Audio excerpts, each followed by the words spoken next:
Well, we'd love to just hear from you a little bit about how you started the series.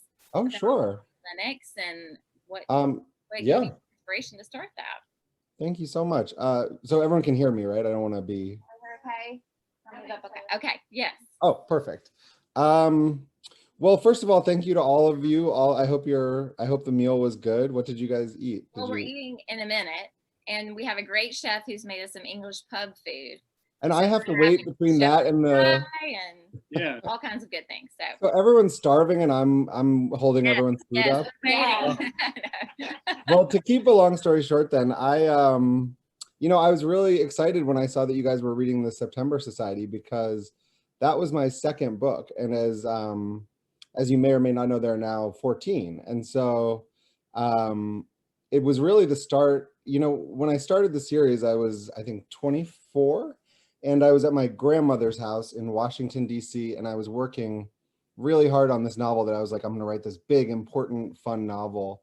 And I was so tired of it, and I would get up every day and work on it. And then one day, I just sort of woke up and I was like, I kind of feel like writing about like Victorian England. And it was just out of really nowhere. It was just, and I sat down, and it was like just diving into a nice lake on a summer day. It was just like, I felt so at home in the world and with the characters, and I instantly was like, oh, this is what I should have been writing.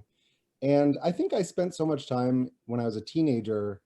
I had never been to England when I wrote either the first book or the start of the second. Oh, wow.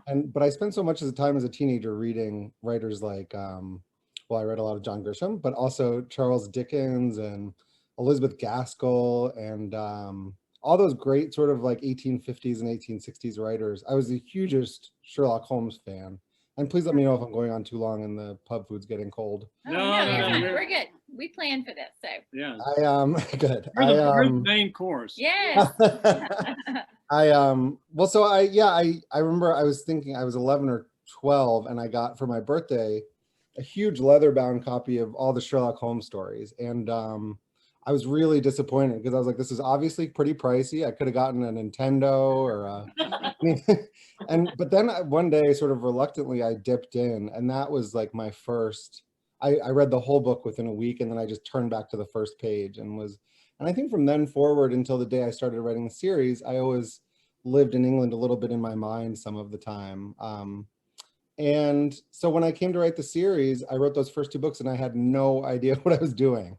That's how I think of it in retrospect. And I hope it doesn't show, but I feel very tender toward them, because I feel like I've learned, it's like writing is a lot like, hitting a backhand or poaching an egg. Like, you get better at it by just doing it. So I feel like I've learned so much, but I also feel a huge like nostalgia for Oxford and England when I think about September Society specifically.